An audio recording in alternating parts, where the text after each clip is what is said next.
석굴암에 가기 전에 불국사 근처에서 든든하게 식사를 했습니다. 불국사와 석굴암을 순회하는 12번 버스가 있는데요. 석굴암까지 20분 가까이 소요가 됐고 저처럼 뚜벅이이신 분들은 배차 간격이 길기 때문에 버스 시간표를 미리 확인을 하셔야 돼요. 구름이 정말 몽글몽글하죠. 오늘 날씨가 또 좋아서 즐거운 석굴암 여행이 될 것 같아요. 안녕하세요 여러분, 저는 지금 석굴암에 도착을 했습니다. 석굴암은 토암산의 맨 꼭대기에 위치하고 있어요. 여기서 토는 내뱉을 토, 함은 머금을 함으로 안개를 머금었다 토해낸다 라는 뜻을 담고 있어요. 예로부터 신라는 왜구로부터 침략을 굉장히 많이 당했어요. 그래서 이 토암산이 그 왜구를 막아주는 군사적 요충지로 중요한 역할을 했다고 합니다. 벌써부터 이 토암산의 기운이 느껴지시나요? 석굴암을 보려면 이 산길을 한 15분 정도 올라가야 되는데 나무가 많아서 다 그늘이에요. 굉장히 시원하더라고요. 저는 좀 힘들지 않았는데 내려올 때는 또 다른 분들이 얼마나 더 가야 돼요? 라고 저한테 묻더라고요. 경주의 석굴암이 세계적으로도 거의 볼 수 없는 유일한 인공적으로 만든 석굴 사원이에요. 그래서 정말 대단한 거예요. 왜냐면 이 석굴 사원이 인도에서 시작되었거든요. 인도는 원래 있는 그 천연 암벽을 깎아서 만들어요. 그러니까 그 암벽을 파고 들어가서 석굴 사원을 만드는데 한국에 있는 이 석굴암은요, 무거운 돌들을 심지어 그 단단해가지고 조각하기도 굉장히 어려운 화강암을 하나하나 정교하게 깎아서 과학적으로 설계해서 직접 그걸 옮겨서 이렇게 만든 거예요. 정말 대단한 거죠. 그렇게 경사가 높진 않아서 막 많이 힘들진 않는 것 같아요. 가볍게 산책하는 느낌?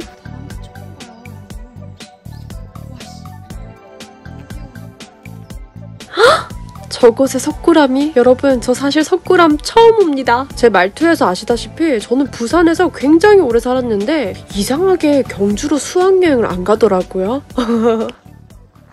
야, 이 감로수가 또 이곳에 오면 꼭 먹어야 된대요. 이유는 제가 이따가 알려드릴게요. 자, 그럼 석굴암 올라가 보겠습니다. 여러분들은 편하게 누워서 여행하시면 됩니다. 생각보다 야, 높죠? 올라가는 길에 석굴암의 성물들이 보존되어 있어요. 원래는 석굴암의 일부였는데 지금은 왜 이렇게 분리가 되었을까요? 궁금하시다면 조금만 더 저를 따라오세요. 현재 석굴암 내부는 촬영이 금지되어 있어요. 하지만 알고 보면 더 재밌는 석굴암 여행이 되겠죠.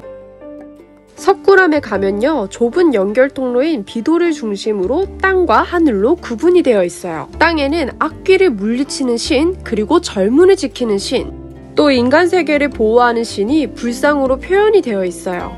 딱 들어가자마자 아이 컨택을 하고 있는 두 개의 금강역사 불상을 볼 수가 있어요. 아 하고 벌리고 있는 아 금강역사, 그리고 입을 흠 하고 앙 다물고 있는 건 흠 금강역사라고 합니다.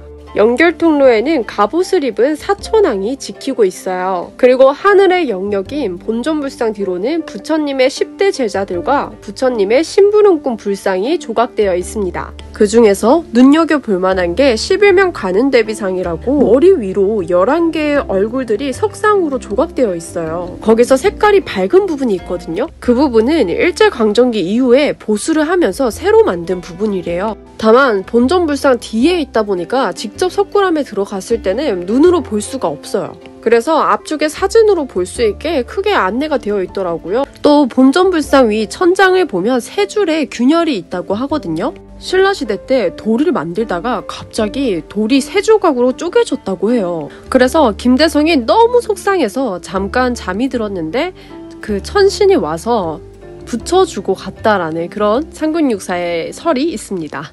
근데 사실은 김대성이 잘 때 그걸 석공들이 이어서 붙인 게 아닌가 하는 이야기가 또 있어요. 빨리 집에 가고 싶으니까. 그리고 이 본전불상이 사람이 봤을 때 가장 안정감이 느껴지고 아름답다고 생각되어지는 그 비례에 맞춰서 제작되었대요. 실제로 보았을 때도 그 비례에서 오는 아름다움이 굉장히 크더라고요. 그리고 본전불상의 시선은 동짓날 일출 방향을 향해 있다고 해요. 가장 해가 밝게 떠오르는 때거든요. 동해구 앞바다를 향해 있다고 합니다. 와, 진짜 디테일 디테일하죠. 옛날에는 그 굴 안에 들어가면 굉장히 캄캄했을 거란 말이에요. 그래서 어떤 식으로 기도를 올렸나 여러 추측들을 해봤어요. 바닥에 있는 화강암을 반질반질하게 닦아요. 그 작업을 해가지고 빛이 반사되게 만듭니다.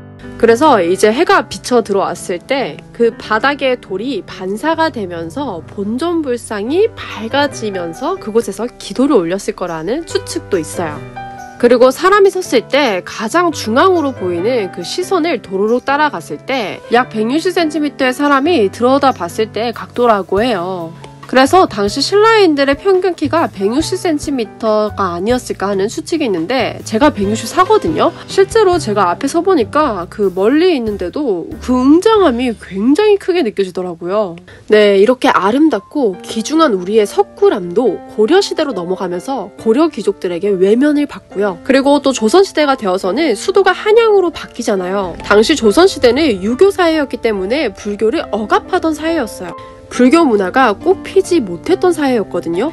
그래서 방치되던 환경으로 이렇게 흘러가게 됩니다. 이후에 일제강점기 때 한 우체부가 토암산을 지나다가 이 석굴암을 다시 발견하게 되는 거예요. 그래서 당시 일본인인 우체부 국장에게 보고가 들어가고 일본 정부가 알게 됩니다. 처음에는요, 이 일본 정부가 이 석굴암을 서울로 옮겨서 일본으로 가져가려고 했었대요. 그런데 돌이 너무 무겁기도 했고 이미 식민지화가 되었기 때문에 굳이 그럴 필요까지 있나 싶어서 복원 사업을 시작하게 됩니다. 근데 여기서 문제가 생겨요. 실제로 다시 발견되었을 때는 이 본전불상의 코도 좀 깨져 있고 그렇게 상태가 온전하지는 않은 상태였다고 해요.